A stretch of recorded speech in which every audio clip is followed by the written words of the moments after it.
Want to get your business in front of real sports fans? The Fade Route with D and Z reaches over 1,000 listeners every month. We drop fresh episodes every week and stay active on social media so your brand doesn't just get heard, it stays top of mind. Ooh. Local, loyal, and ready to spend. That's our audience. Are you ready to be part of the in crowd? Yes! Let's talk about how we can increase your foot traffic or get people to visit your website. Email us today and or message us on our socials so we can find the best packages for you. You can hit us up at faderoutemail@gmail.com and find us on our socials at Fade Route Podcast. Time to run the go route. We'll talk to you next week. Coming at you from the AO Studios, it's the Fade Route with D and Z. Here are your hosts, D and Z.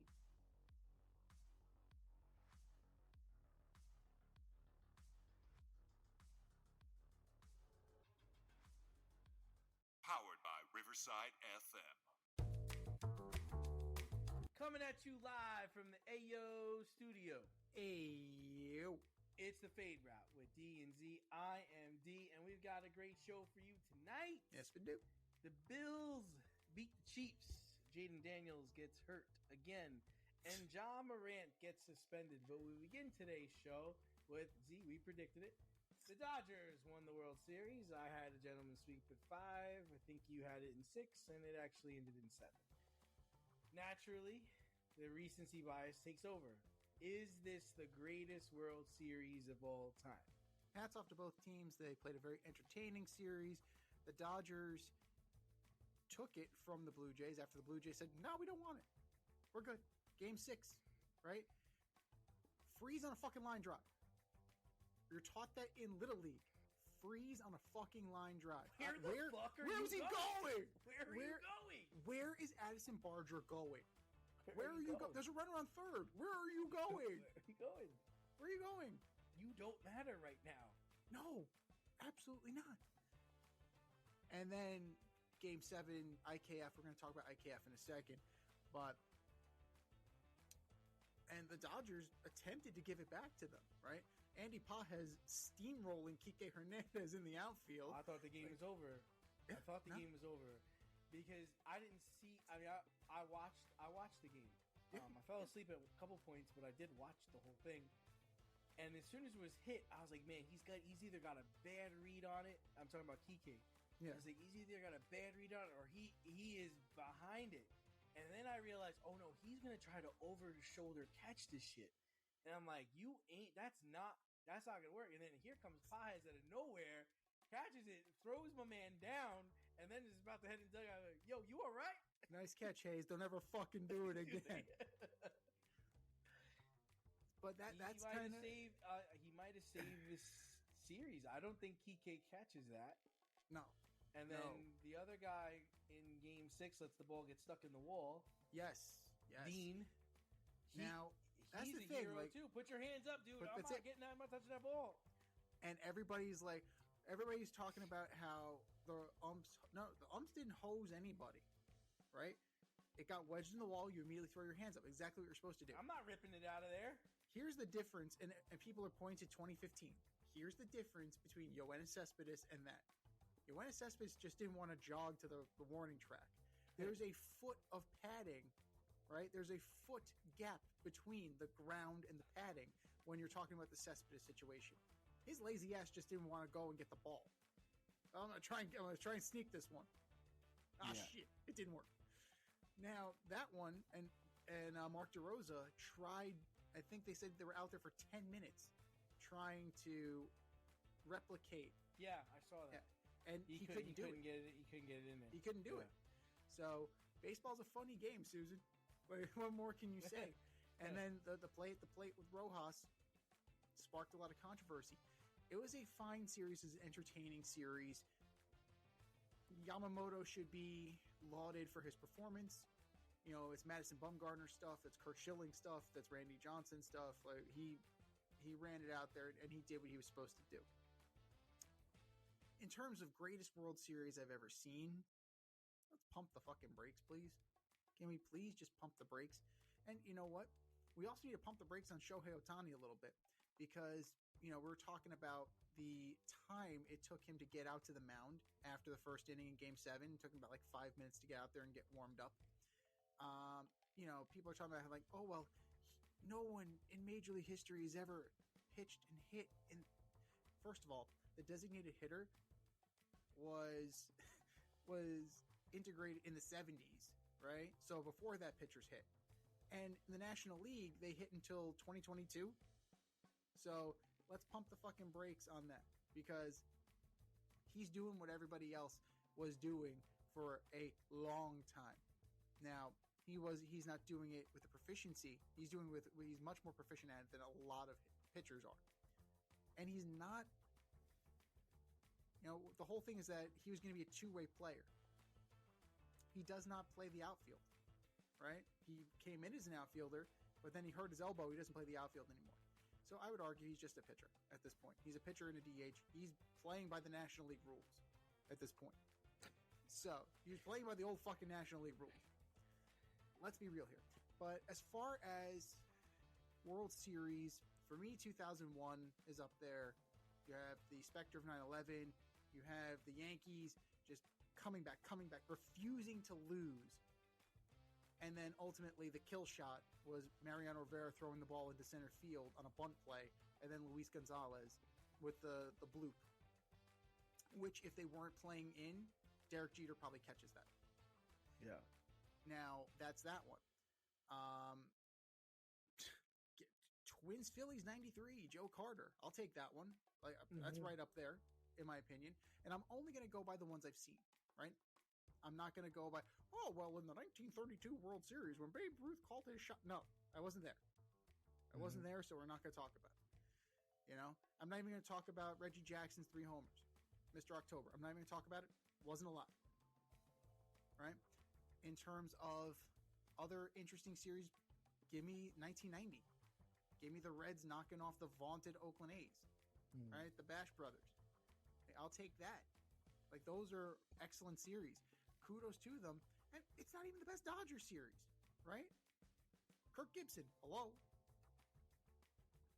Kirk Gibson came out of fucking traction and hit a home run off Eckersley.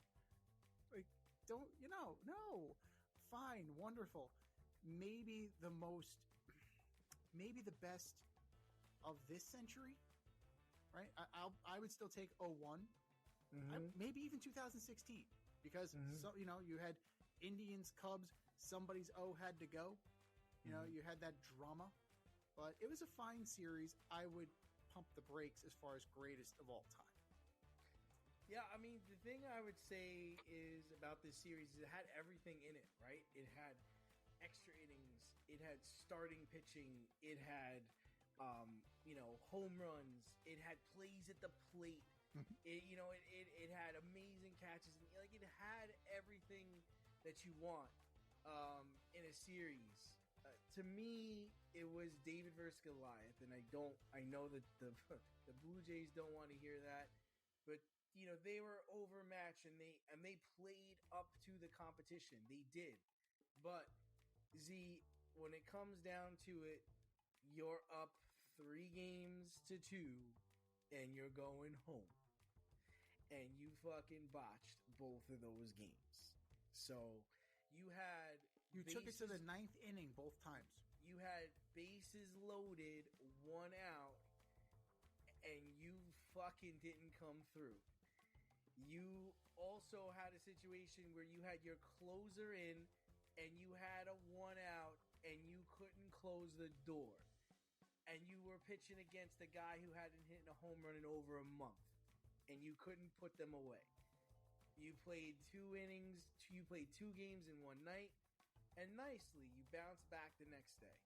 I think listen, you threw Scherzer out there. You threw fucking Bieber out there, which I thought was a great pickup. And I thought he actually played. I know he gave up ultimately the home run that lost the World Series. But I thought the man played excellent. I really did. I mean, to have Shane Bieber be your 3rd starter, your 4th starter, and then be able to bring him in out of the bullpen, This was a masterclass by Dave Roberts, knowing his team, and basically saying, none of you motherfuckers in the bullpen are pitching in this game, so don't even worry about it. I will pitch Yamamoto on no fucking day's rest rather than put one of you assholes in. So get your popcorn, grab a Coke and a smile because you are not pitching this game. And hats off to him because he understood it. The Dodgers knew how good they were. They never sweat. They're down 3-1 heading into those last 3 innings. It didn't matter. I think our hurt George Springer hurt the Blue Jays too. I enjoyed it. And at some points I'm not gonna lie, in the 7th game, that was the only time that I was like, holy shit, the Blue Jays might actually pull this off. And it wasn't until then that I really believed it. Even going back to Toronto, I knew the Dodgers were going to win Game 6, right? And Game 7, they jumped on them early, and I was like, when they were heading into the 9th inning, I was like, wow, is this really going to happen? I mean, hang on, before you keep going. Like, it's the 9th inning, you have 2nd and 3rd, you have 1 out. No, you can't tell me at that point you knew the Dodgers were going to win. It took a colossal fuck up on the part of Addison Barger. In what Game 6? What? It was Game 6. No, I really didn't. I really with thought 2nd and 3rd and 1 out. Yeah, really? Yeah, I wasn't sweating it. I really wasn't. I'm not lying. The winning run is 90 feet away. I wasn't sweating it. I don't know what to tell you. Like, I really just didn't. I did not. There was not any part of me that at any point thought the Dodgers were going to lose Game 6. That's wild. I knew we were going to Game 7, and in Game 7, anything could happen, right? And it really wasn't until the 9th inning in Game 7, I was like, oh shit, they really might pull this off. But then they bring in their closer, and I'm like, oh, this guy led the league in giving up home runs. And then he want to say he got out Ohtani. He got out one of the big guns, mm-hmm. and I was like, oh shit, man, I don't know if this guy can. And then, bang, oh, he got it, But for me, 0-1, yeah, but maybe that was just because we were in New York, and I just remember, to me, the Diamondbacks were a better team, and the Yankees were going to have to take that series from them, because the Yankees were just playing good enough to stick in it, and they were winning in New York, and these bullshit home runs off of this poor Asian pitcher, and then they go back to Arizona, and they get fucking blasted in Game 6, which was hilarious. And then Game 7 is just like, I don't know what's gonna happen. And Same thing. Soriano takes Schilling deep. They have it in the bag. Yeah. Or so you think. So good point, because that's when I thought it was over. When Soriano took him deep, I was like, fuck. They just won this damn World Series, and they don't deserve it. They're not the better team. They're not. And then, we know what happens after that. For some reason, I really enjoyed the 03 World Series. That young Marlins team really just fucking taking it to the Yankees, and Josh Beckett being all-worldly, just pitching on 3 days rest, and just they couldn't hit him, and he was just nasty. And then and then I think at that point, I want to say Miguel Cabrera was like 18 or 19 years old. He was a pup. He's running around with a 40. He's running around with a 40 in Yankee Stadium. It's just kind of, it's kind of that one. Even the 97, dude. Yeah, 97 World Series, the expansion Marlins essentially with a bunch of really good players with Renteria and Conine beat a vaunted Indians team, like a fucking stacked Indians team. That. Well, that's a little. That team, that Marlins team, Kevin Brown, Al Leiter, Gary Sheffield, Moises Alou, that was when they bought the first one and tore it down. For sure. But I'm just trying to say, like, that resonated with me more than Toronto, LA. I mean, don't get me wrong. It was entertaining and I enjoyed watching it. But was it the best World Series? I don't know. I'm not gonna say that. Yeah. No. But it was definitely enjoyable. But now let's go over to talk about your boy IKF. Blue Jays utility man and former Yankee. Isaiah Kinner Falefa is getting raked over the coals by fans on social media for his lack of secondary lead and his choice to slide on the Varsho grounder to Rojas in the ninth. Former players like Doug Mickavich and Mitt Merrifield have come to defend IKF, with fans clapping back at them. Have we officially jumped the shark here? And you could throw Justin Turner into that as well. Justin Turner came out on X today and had a long thread about how they're coached, how that situation is coached. Specifically, after the night before, you just got doubled up to lose the game. Yeah. Right?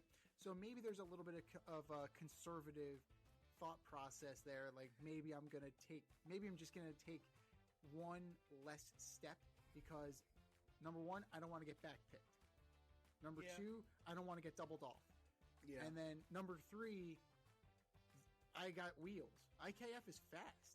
Yeah. Like, it's going to take a friggin' bang bang perfect play to beat. And it did. And when you look at Miguel Rojas, like, it looks like he stumbled, but when you look at the play, when you look at it, he's loading up on his backside so he can deliver a throw. To throw a bullet. That guy knows what the fuck he's doing.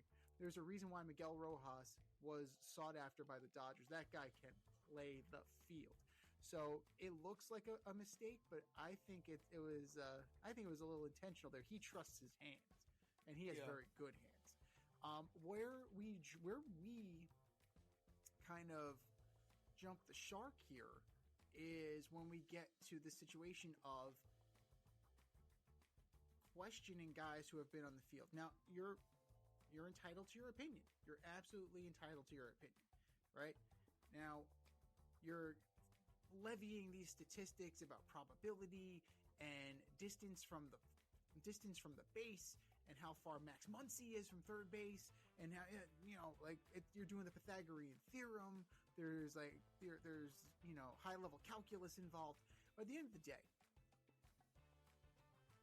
you have the moment of Game 6, coupled with the fact that you have a situation where you have a guy with wheels who may not want to get doubled off, and it results in that. Now, the sliding versus running through the bag, Roberto Alomar was on record for years saying that he could slide faster. No. Physics dictate otherwise, my friend. Like, when you're sliding, you have wind resistance. You also have the force of friction. That slows you down, right? If that was the case, marathon runners, Usain Bolt would, head first slide through the tape. Mm-hmm. That's just science. You don't speed up when you slide. Now, Justin Turner also mentioned you don't run through because that plate could be slippery, right? You don't want to like tear up your ankle, or you don't want to jam a knee, or you don't want to do anything like that.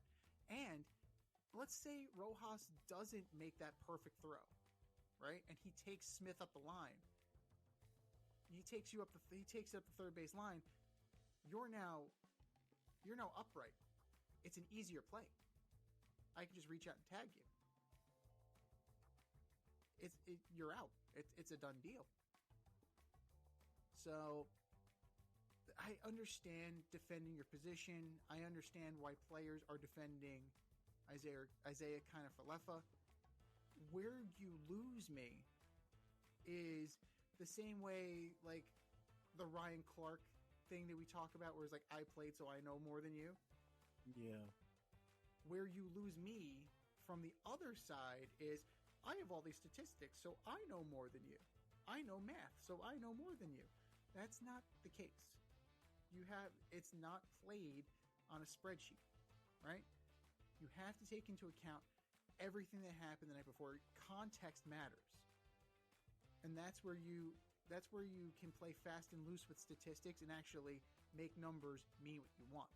But then you have some other instances of fans behaving badly. Threatening to break IKF's legs. So you got that part. So all of this coming together in a perfect storm.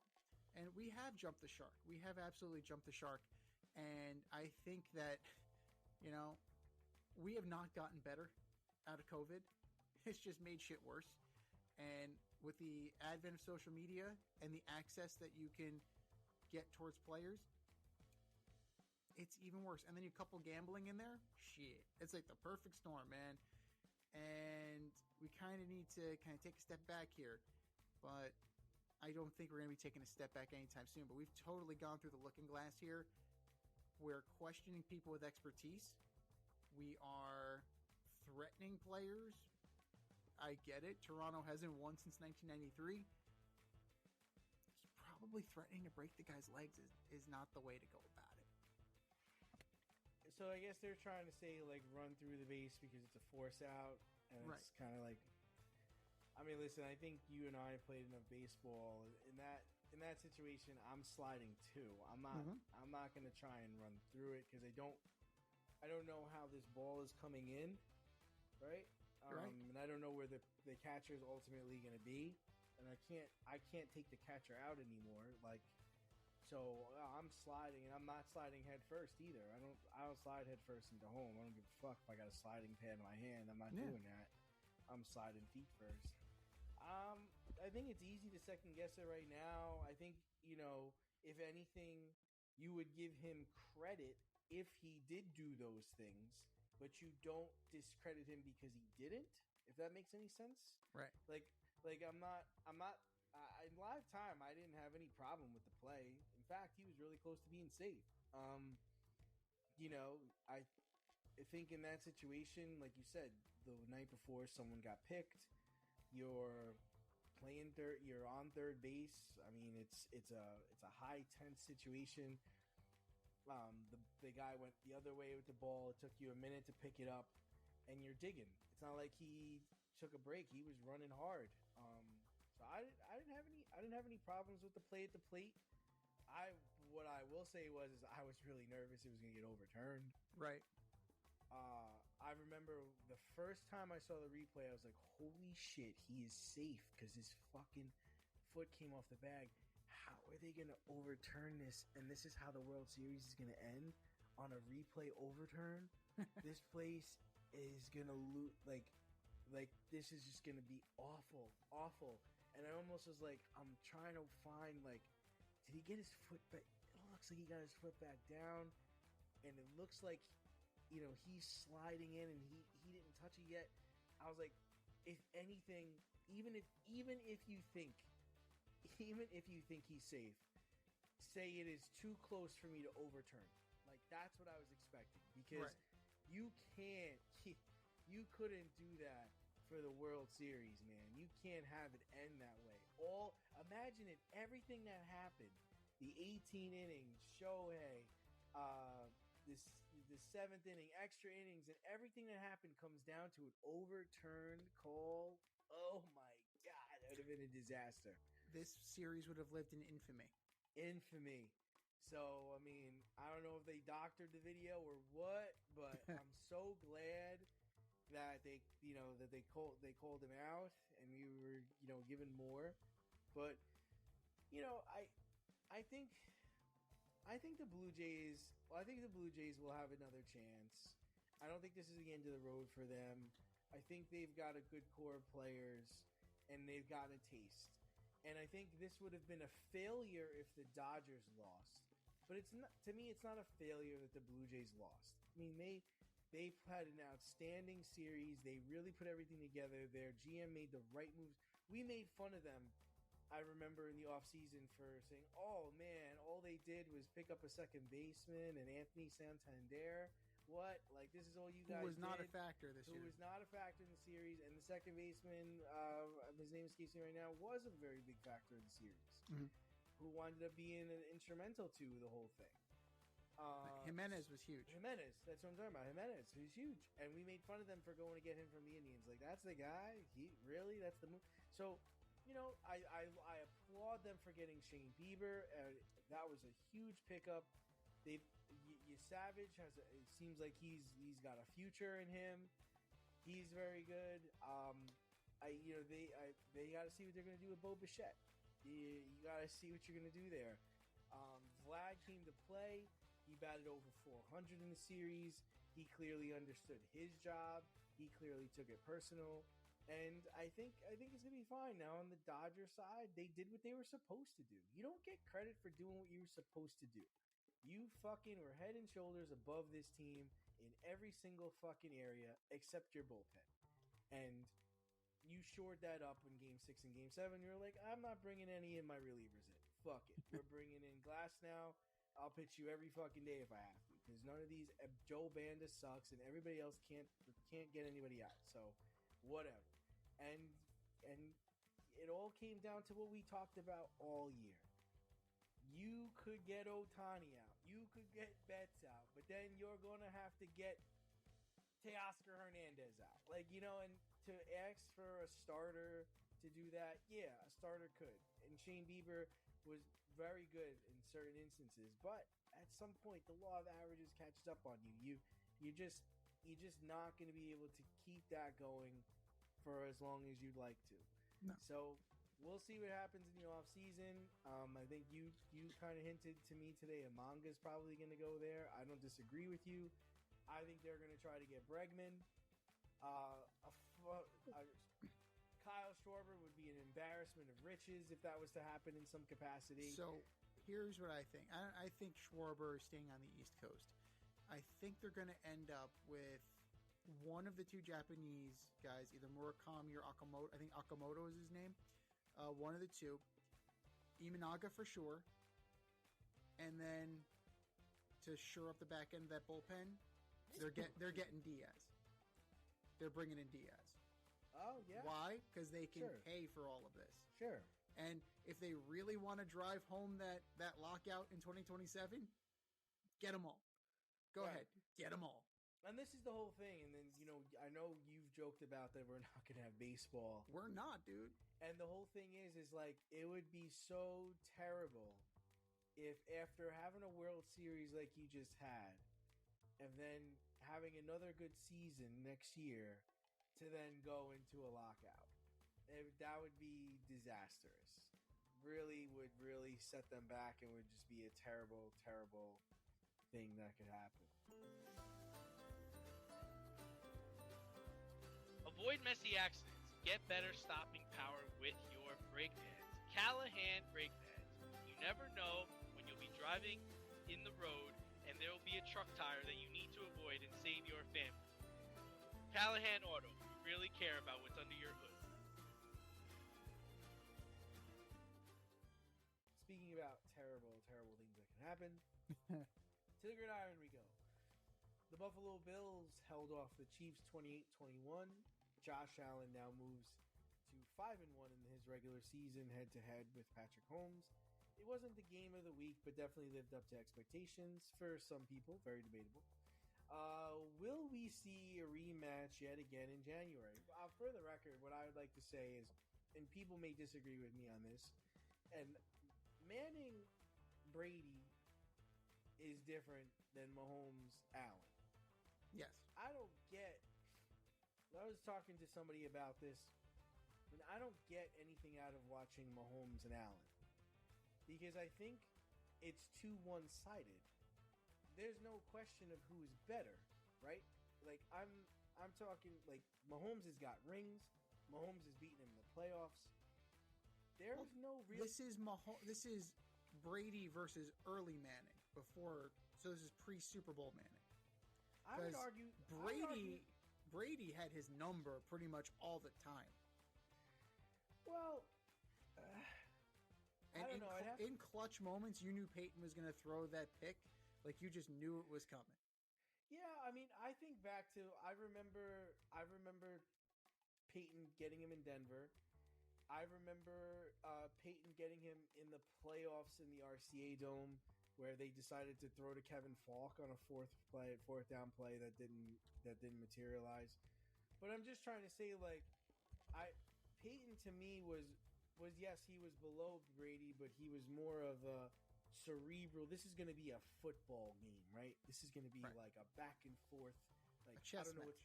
This is gonna be a chess match. These scores, like, there's 21, 28. Sometimes these guys go into the 40s. Like, it's not, for me. It's not entertaining. I watched that game and I wasn't entertained by it. I watched it and was just like, I never like jumped up in the air and was like, oh, like, you know, like it didn't get my juices going. Like, none of this matters, like, because the Chiefs will go into Buffalo and beat him in the playoffs. Like, it's not even a question, right? And the whole thing is, can Josh go into Kansas City in the playoffs and win? And he can't. Can he win at home? Maybe, but I don't really know. So I don't really get that vibe when I watch their games. Like, it's a big deal. Maybe to me, it's more like watching Ben Roethlisberger and Tom Brady. That's what it's like for me. Like those games. And typically Brady beat Ben in Pittsburgh. You know, so I don't know. That's what it was for me. But will these guys meet again in January? What do you think? So I really don't. I mean, in terms of like cerebral quarterback play, I couldn't tell you who is a cerebral quarterback these days. Like, there is no chess match here. Like, the chess match is with the coaches, right? The chess match is with Andy Reid trying to outwit the defensive coordinator, right? He's trying to outwit Sean McDermott. Right. I don't see that with Mahomes because they run design plays like the fake drawing off sides and shit like that. That's schemed up on a friggin' cocktail napkin, like shit like that. If it's a rematch, if they do have this rematch, it's the second weekend of the playoffs, because the Chiefs would have to make it out a wild card weekend.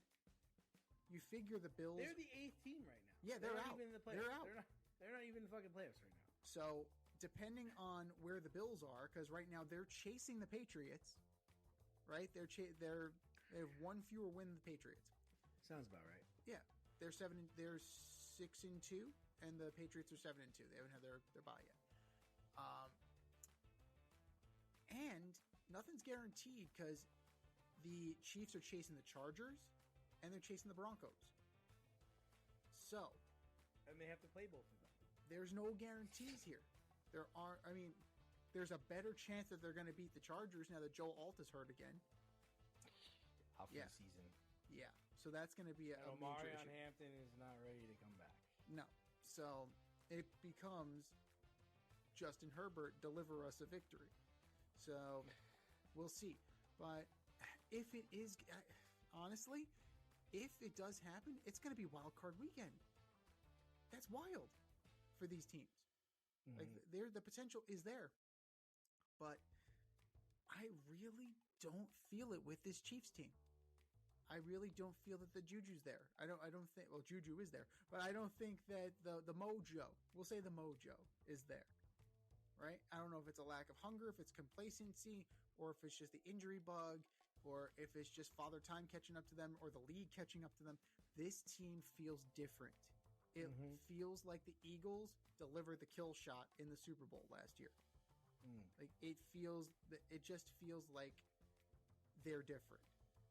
And this might be the year, if they do meet, that Josh Allen gets the better of Patrick Mahomes, right? Because if you look at how the game was officiated on Sunday, they got after Mahomes, right? They were hitting Mahomes, and they let it go, right? There was no flag. There was no, excessive, unnecessary roughness. Chiefs win by 1,000,000.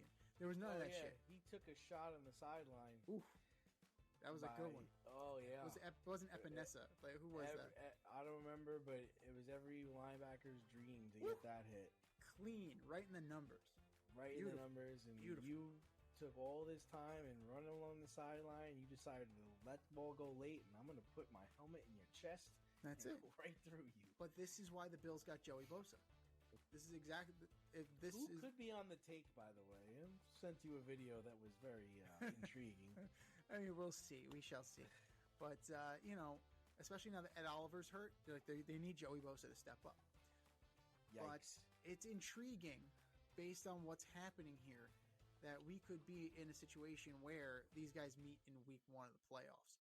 And it may be officiated differently, but this might be the year. If that defense comes to play the way it did, if James Cook comes to run the way he did, if they tush push the way they did with Josh Allen, I don't know what you're going to call it, because it's Buffalo. So I don't know what you would call it, but there were a couple of tush push scenarios, and if I'm James Cook, I go up to Josh Allen and say, "Stop fucking vulturing my touchdowns. Those are mine, God damn it." So this may be the year, and if not now, when for the Buffalo Bills? They need to exercise this demon in order to go farther than they've ever gone with Josh Allen. And if they have to do it in the first round of the wild card, then by all means, do it in the first round of the wild card. But yeah, I'm with you. This game was just kind of like, didn't really move the needle for me. No. Like, I remember when Brady had to go play Peyton in Denver that first time. That was a big deal. That was a big deal. So to me, this was just another game. Like, he kind of owns you.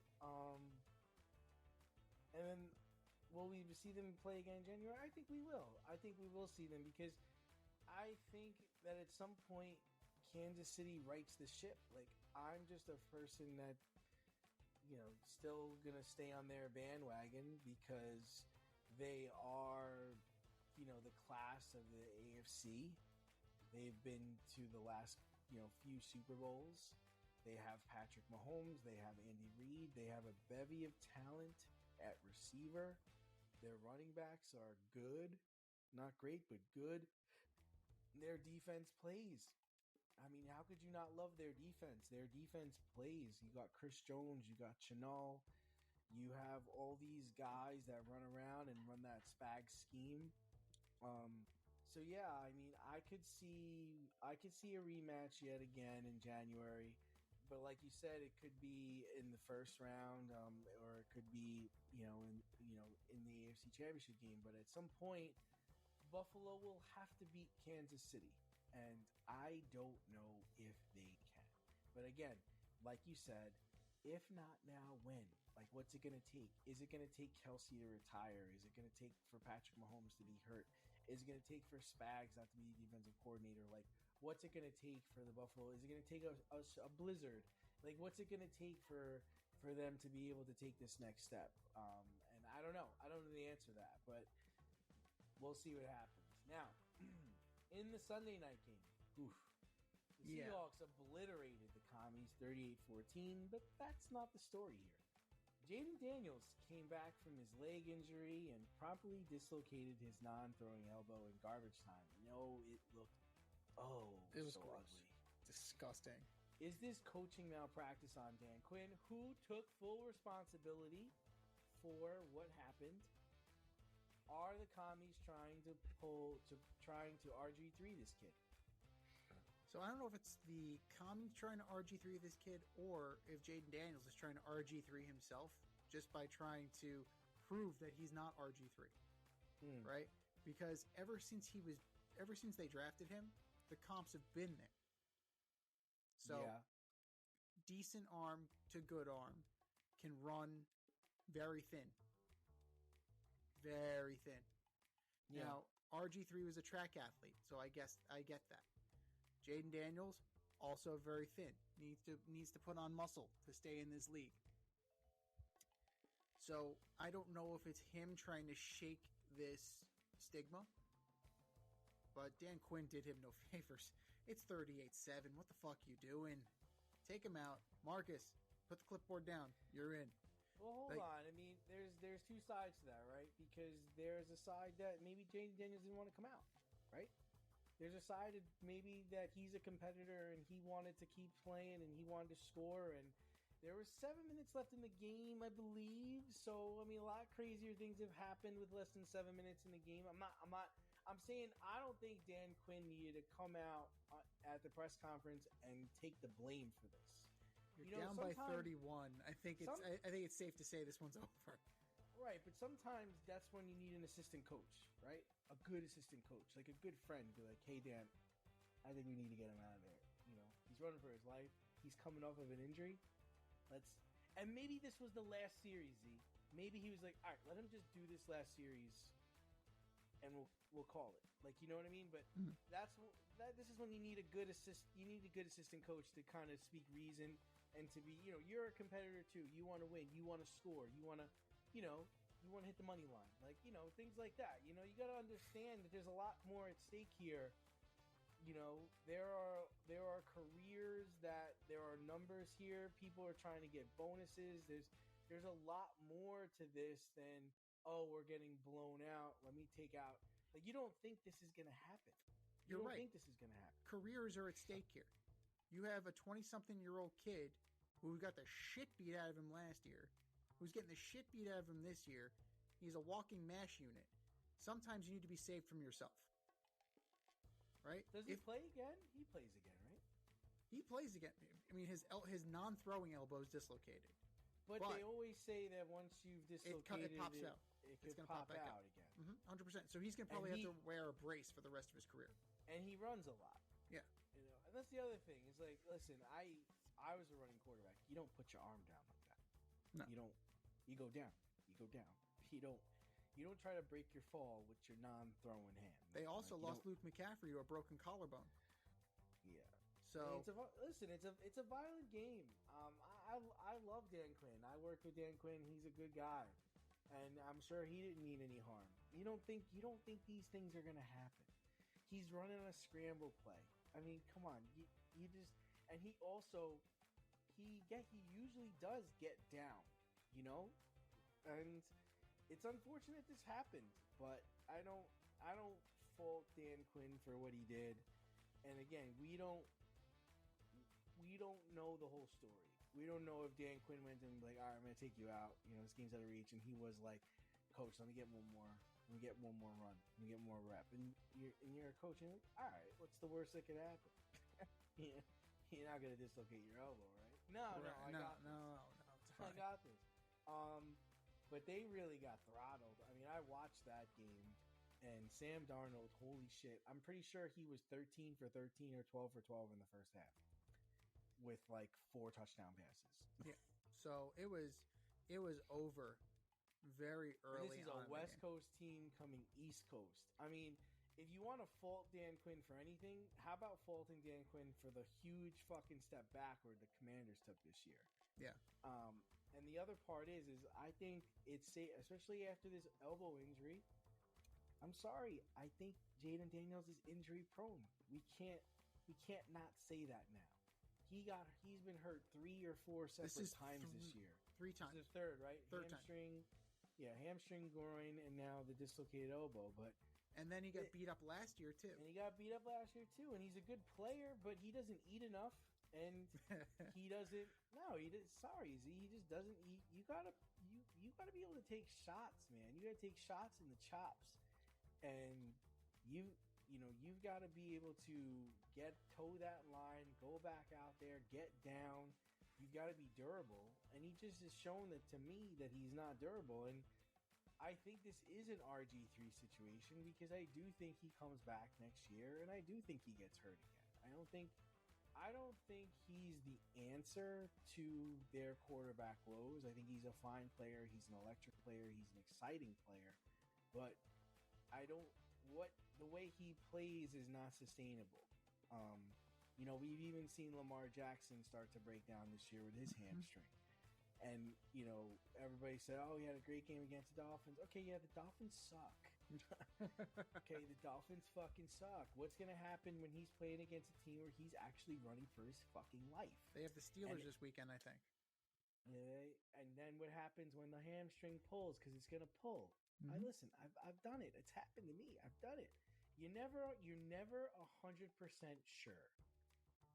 Once it pulls in a season, you're afraid to go to that next gear because you don't know what's going to happen. And rather than push yourself, you teeter in the third gear and you kind of just get by, and then you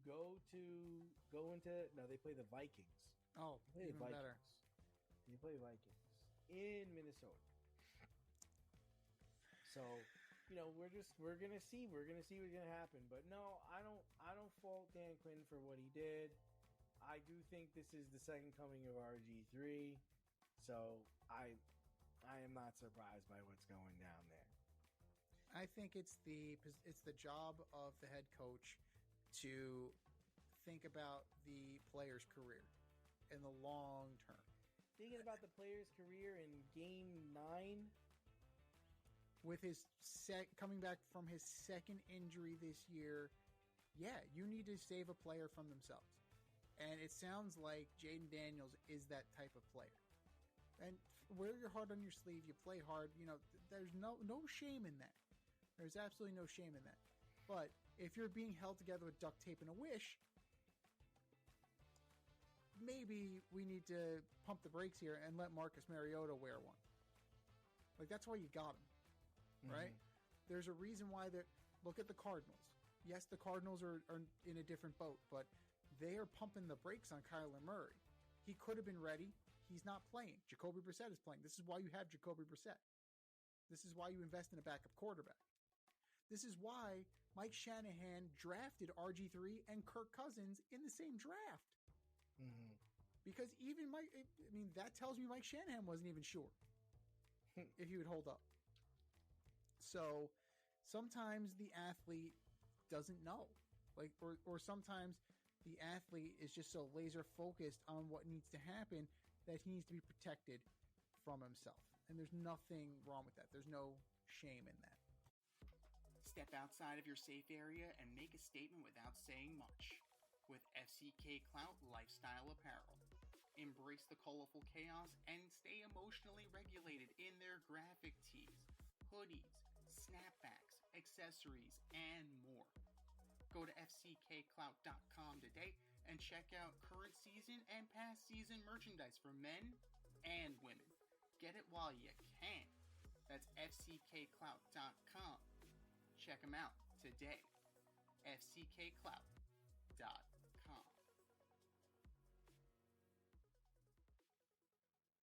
But speaking of being protected from themselves, to the hardwood, kinda. Stop me when you heard this before. Ja Morant's been suspended. This time he's down for conduct detrimental to the team as he mouthed off to head coach Thomas Yasalo after the coach questioned Morant's leadership and effort in a loss to the Lakers. Is it time for Memphis to cut bait on Ja Morant? Yeah, I think so. I think that marriage is over. The only thing is I don't know where he's gonna go. I don't know who's gonna want to put up with his attitude. I don't know what happened to this guy. I don't remember this guy being like this in college. I don't remember this guy being like this his first 2 years in the league. I don't know.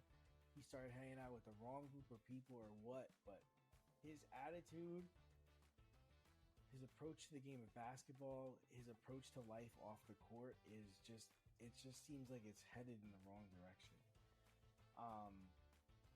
I don't know, Z. I don't know where he can go. I mean, I know the Rockets could use a point guard, but I don't think they want to deal with his shit.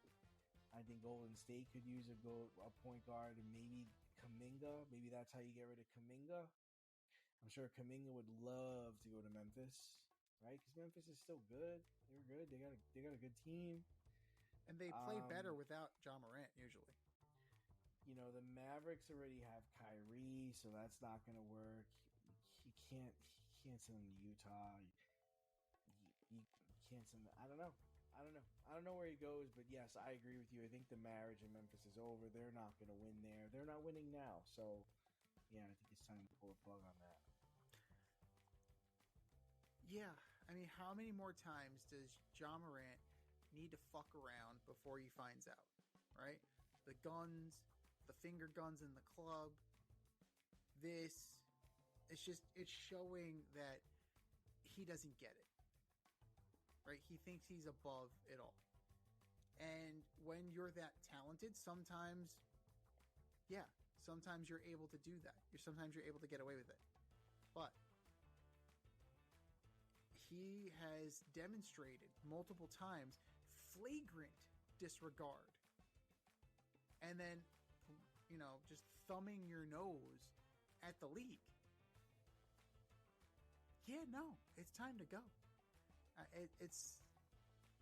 And the funny thing is he's going to get rewarded, because where is he going to go, right? You're going to end up in a big market, right? He's going to be out of Memphis with a brighter spotlight on him, right? The league is going to get him out of Memphis. They're going to get him on, I mean, you're saying no to Houston, but I think having KD there might be able to rein him in. Golden State for sure. Golden State has enough veteran leadership that they wouldn't put up with that shit. Indiana, Orlando. Interesting. Orlando's interesting because they're on the come, right? Like, would Ja Morant be the piece that takes them over the top, and what would it cost to get him? Toronto, Atlanta, maybe Atlanta for Trae Young. Trae Young swap. You're not winning with Trae Young. Yeah, I mean that could be interesting. Just a Miami, Pat Riley. Oh my! I don't know if Pat Riley put up for that shit. Like I really don't know. Like he couldn't rein in Jimmy Butler. They couldn't rein in Jimmy. Well, they had success before it went to shit. Right. They did have success for a while. So, no, not the Knicks. The Nets. The Nets are in the middle of a rebuild. That's a no. I don't think the Celtics would touch him with a 10-foot pole. The Cavs have Donovan Mitchell. I don't think they would. I don't think they could pull that trigger. Yeah, I mean, his market is like nil right now. Unless LeBron turns around to Rob Pelinka and says, I want him on this team. Make it happen. Bronny straight up. Yeah, of course. Dalton Connect and Bronny. Make it happen. Trade your entire 2024 draft class for that guy. Oh, yeah. Actually, the salary might match up because of Bronny. That's the funny part. But yeah, like you need a team that has veteran presence that can pull this kid aside and like kind of put his fucking head on straight. So it's just a waste. Like he had the potential, right? He seemed to be on the trajectory of being the face of the league for a little bit when he came in with Zion, right? It was supposed to be those two guys. Two guys. They were supposed to be the future. Of those fucking cards. Yeah. And now look, he got lapped by Wemby. He got lapped by Anthony Edwards. He got lapped by, yeah. It's just a waste of talent. And I think he's the last person to know. And that's the fucked up part, right? But yeah, he's done. I think Memphis would be better off moving on without him. And I'm sure they could find a young point guard back in a trade. So, I mean, we're going to watch this space, but yeah, he's not long for Memphis at all.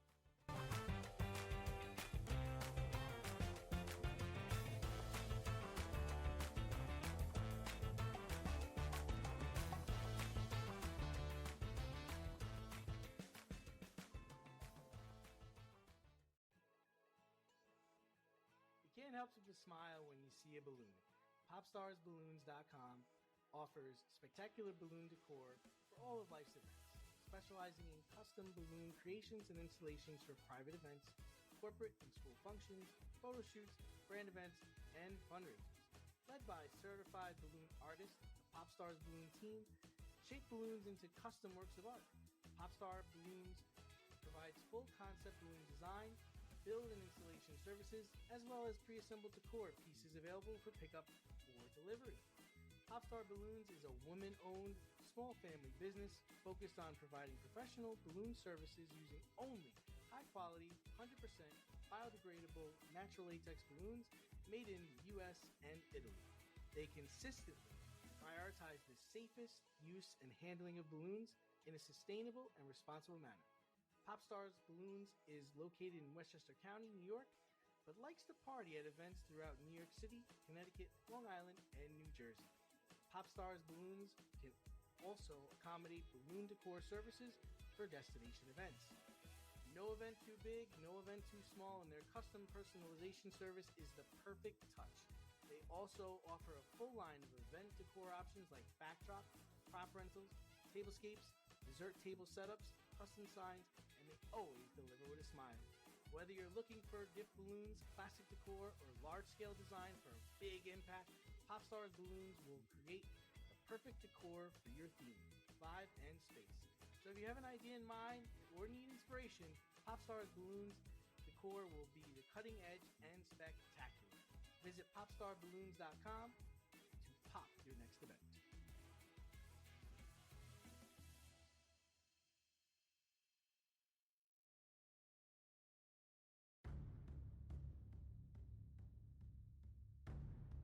Tough decisions need to be made. It's time for the choice route.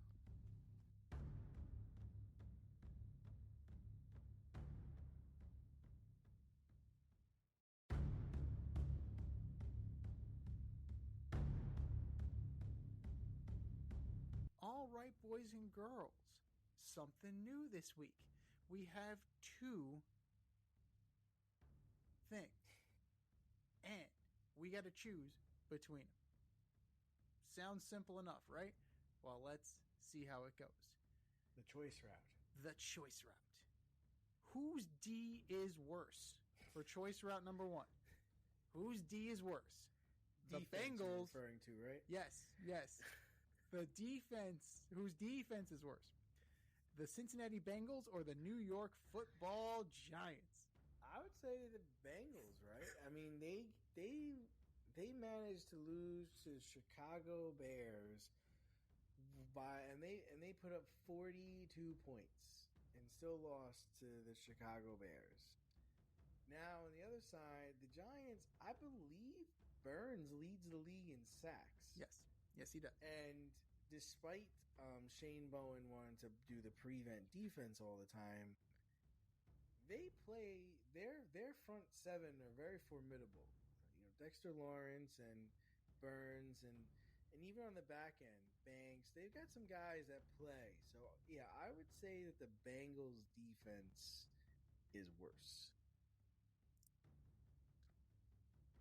The Bengals defense is atrocious. It's absolutely atrocious. You had that game. All right, Joe Flacco delivers you that touchdown to Joseph, and like all you gotta do is make a stop. Tell me when this sounds familiar. You just took the lead. All you have to do is make the stop, and you win. All you gotta do.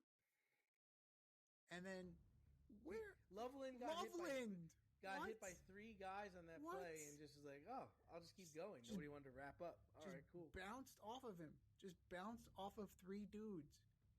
That's ridiculous. The Giants at least tackle, right? The Giants will tackle. They cannot get to the outside. They cannot seal the gap. Like Christian McCaffrey had a field day. Saquon Barkley's had a field day against them. And when it's down in the soft underbelly of the game, right? When it's time to make a key defensive stop, when it's time, right, to prove your mettle, that's when they go soft. That's when that D goes soft, and that's no good. Can't have that. You can't have that in crunch time. Absolutely not. So, the Bengals are worse because they're always that bad. The Giants, they're always that bad. They're always that bad. So, I'm going to say that the Bengals are worse than the Giants because the Giants give you hope, right? The Giants tease you a little bit. They shut out the Broncos for 3 quarters, and then they shit the bed. So, consistency is key here. Give me the Bengals. Choice route number 2. Better MVP chances right now. Sam Darnold or Daniel Jones? I mean, I wouldn't choose between those two guys, but, I mean, if you're saying right now, Darnold's coming off of a fucking amazing game against the Commies where Daniel Jones looked like the Giants' Daniel Jones last week, where he threw 3 interceptions and only had 1 touchdown, and he was throwing directly to the other team. There wasn't anybody like, oh, he threw the ball to me. Great. I'm going this way. You know? Shit, not again. Shit.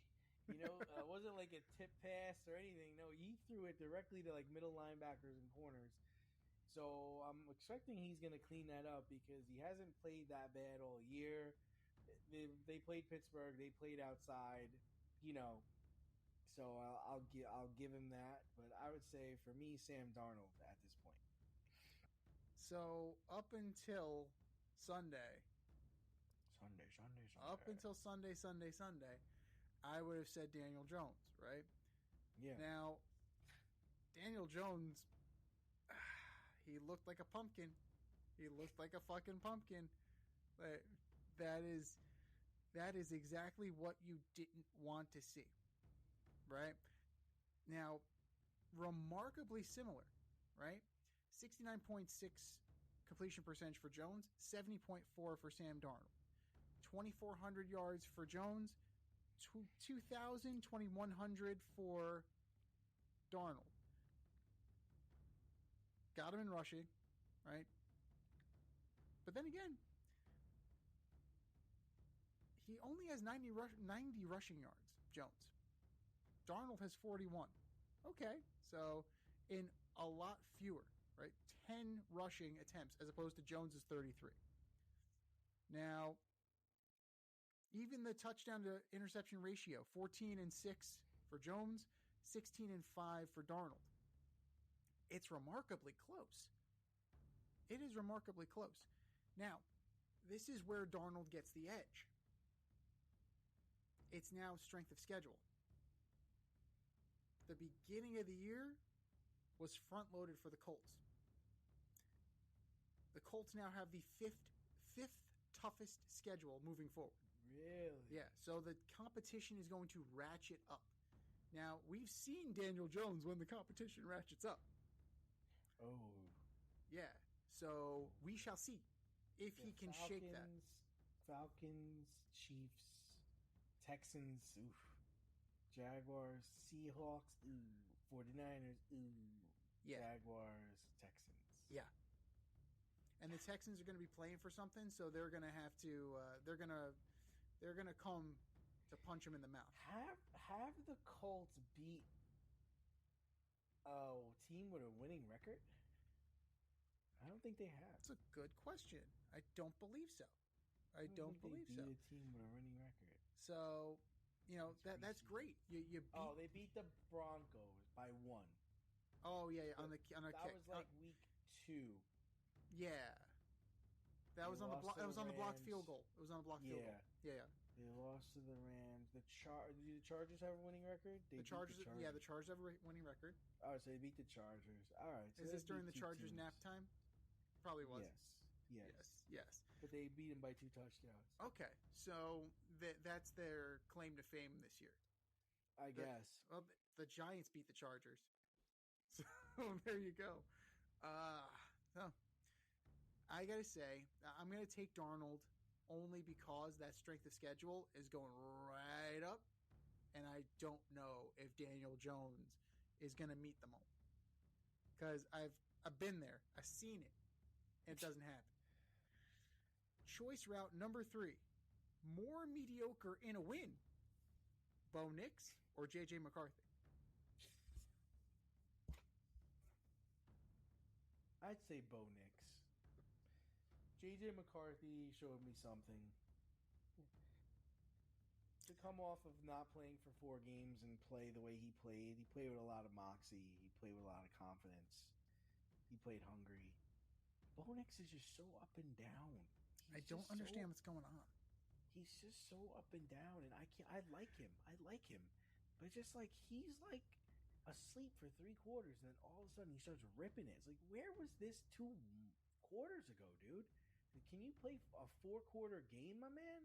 Like, I don't know. I don't trust him, and he doesn't have the best supporting cast. I mean, his best receiver is Sutton, who's okay. He's Jan. And then J.K. Dobbins, the J.K. Dobbins of tearing up both of his knees the last 5 years. That's their running back, along with Harvey. Like it's not like they've got this offensive juggernaut that you're like, oh, they got a lot of skilled players. Like I'm just wondering, like I said, I keep telling you, I'm wondering if 5 years from now, he's just gonna be like a backup on the Raiders, and be like, oh, remember that guy started for the Broncos? You had your choice of 3 guys here. I left off Bryce Young because he was a special kind of mediocre where he barely threw. He was fucking awful. He only 102? threw for 100 yards. 102, I think. In terms of expectations, and they won. Somehow they knocked off the Packers. Rico Dowdle had 150 yards and fucking 2 touchdowns. Meanwhile, Hubbard had 5 carries. It's like, dude, you are not the guy anymore. Sorry. No, Rico Dowdle took your job. And, it was clear that Bryce Young is just there as a game manager. So, just hand the ball off to Rico. But in terms of who's more mediocre,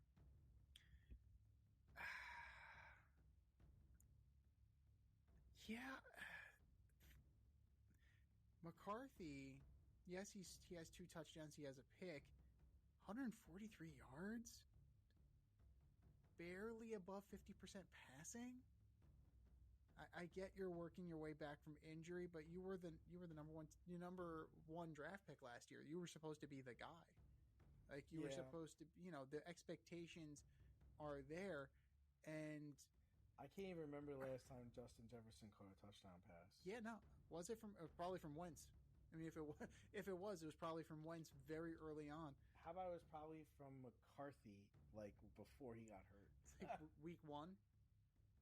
Yeah, something like that. But yeah, you throw for under 150 yards, you throw for a little over 50% passing. Who did the Vikings just play? The Vikings played the Lions. The Lions. Yeah. So identical touchdowns and interceptions, 2 tutties and a pick. I'm gonna go with J.J. McCarthy. You expect more out of him. You really do for the amount of. Oh, he did. He scored a touchdown in this game. Oh, Justin Jefferson. Good for him. Good for him. It was 1 of 2. So, good for him. But with the expectations of it, we've seen what Bo Nix is.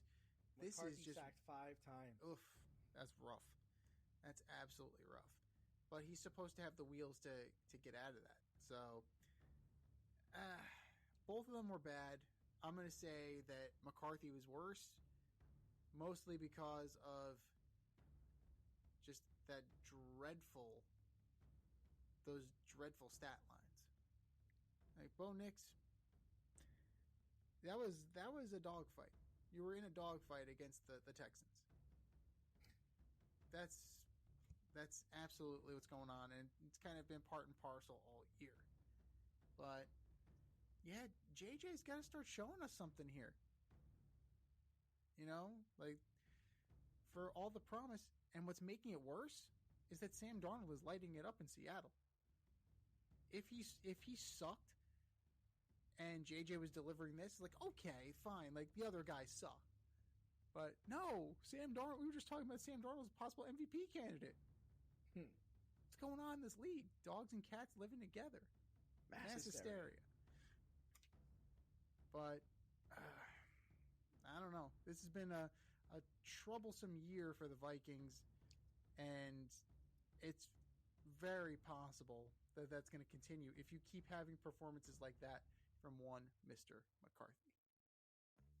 Your favorite podcast has its own merch line now. Go to the Fade Store with DNZ.com today and check out our releases in apparel, accessories, drinkware, and more.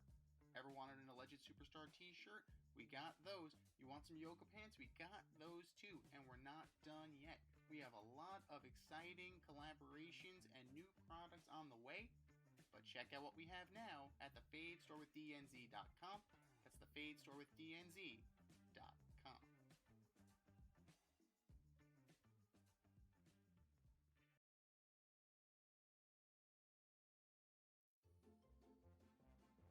Who's the best of the worst this week in sports?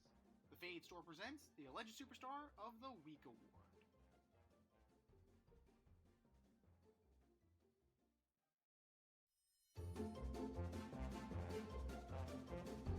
All right, boys and girls, you know what time it is. It's time for the Alleged Superstar of the Week. You know how it goes. We put up a poll on our X account at FadeRouteDNZ and our Instagram poll at FadeRoutePodcast, and you vote.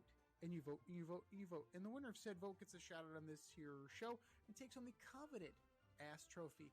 And do you know who took home the coveted ass trophy last week, D? They don't. Adam Silver.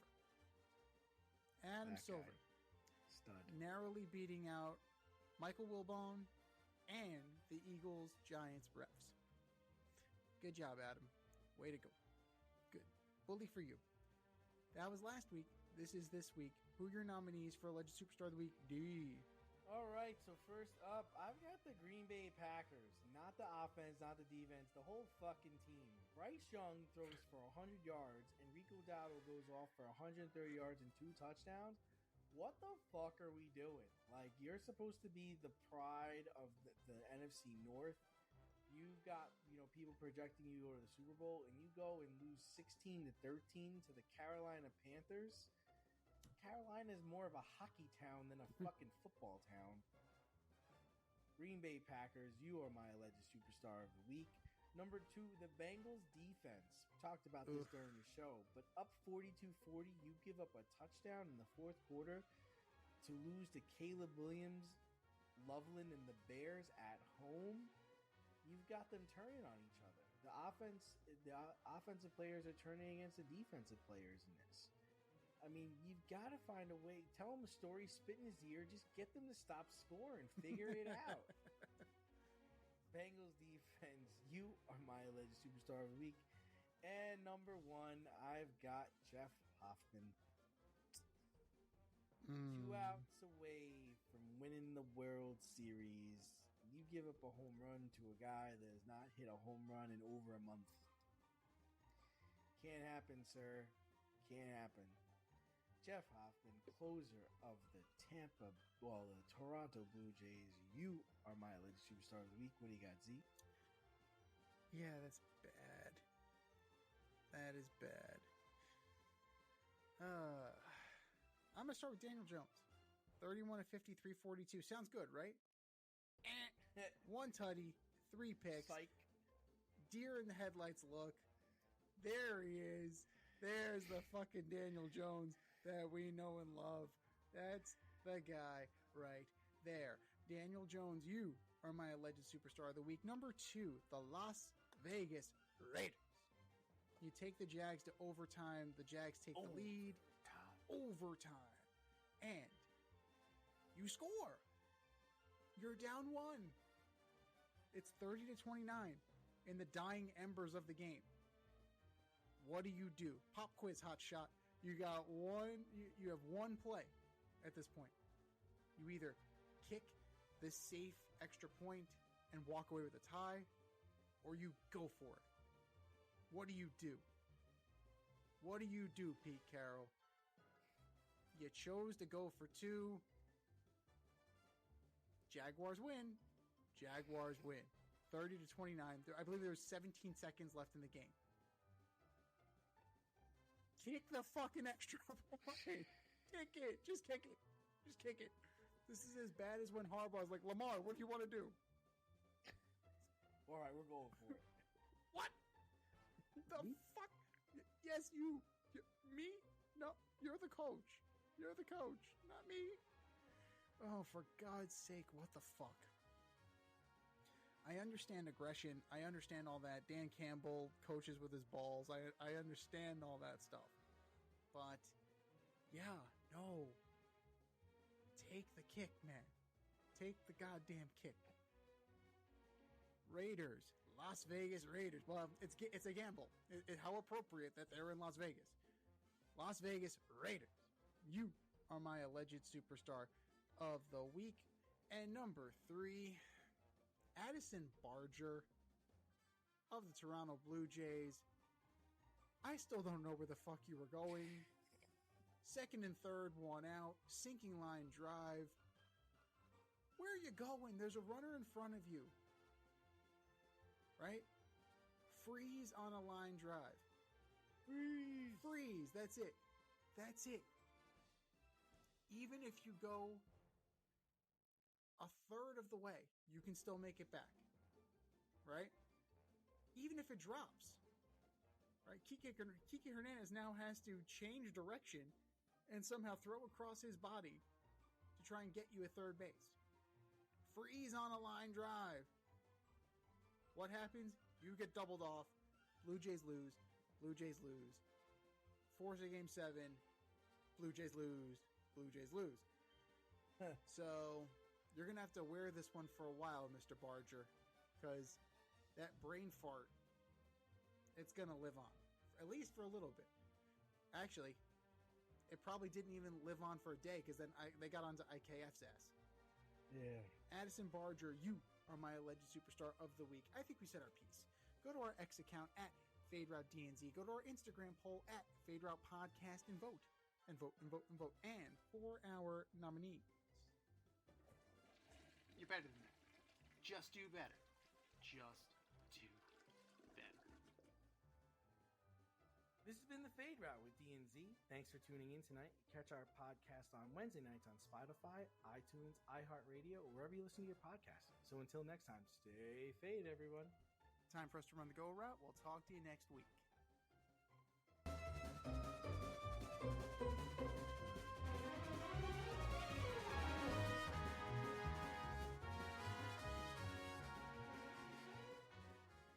Thanks for listening to this episode of our podcast. If you liked what you heard and you want to hear more, be sure to like and subscribe on your favorite podcast platform. Leave us a review, rate us 5 stars, turn on subscription notifications, and share on social media. Tell your friends and spread the word.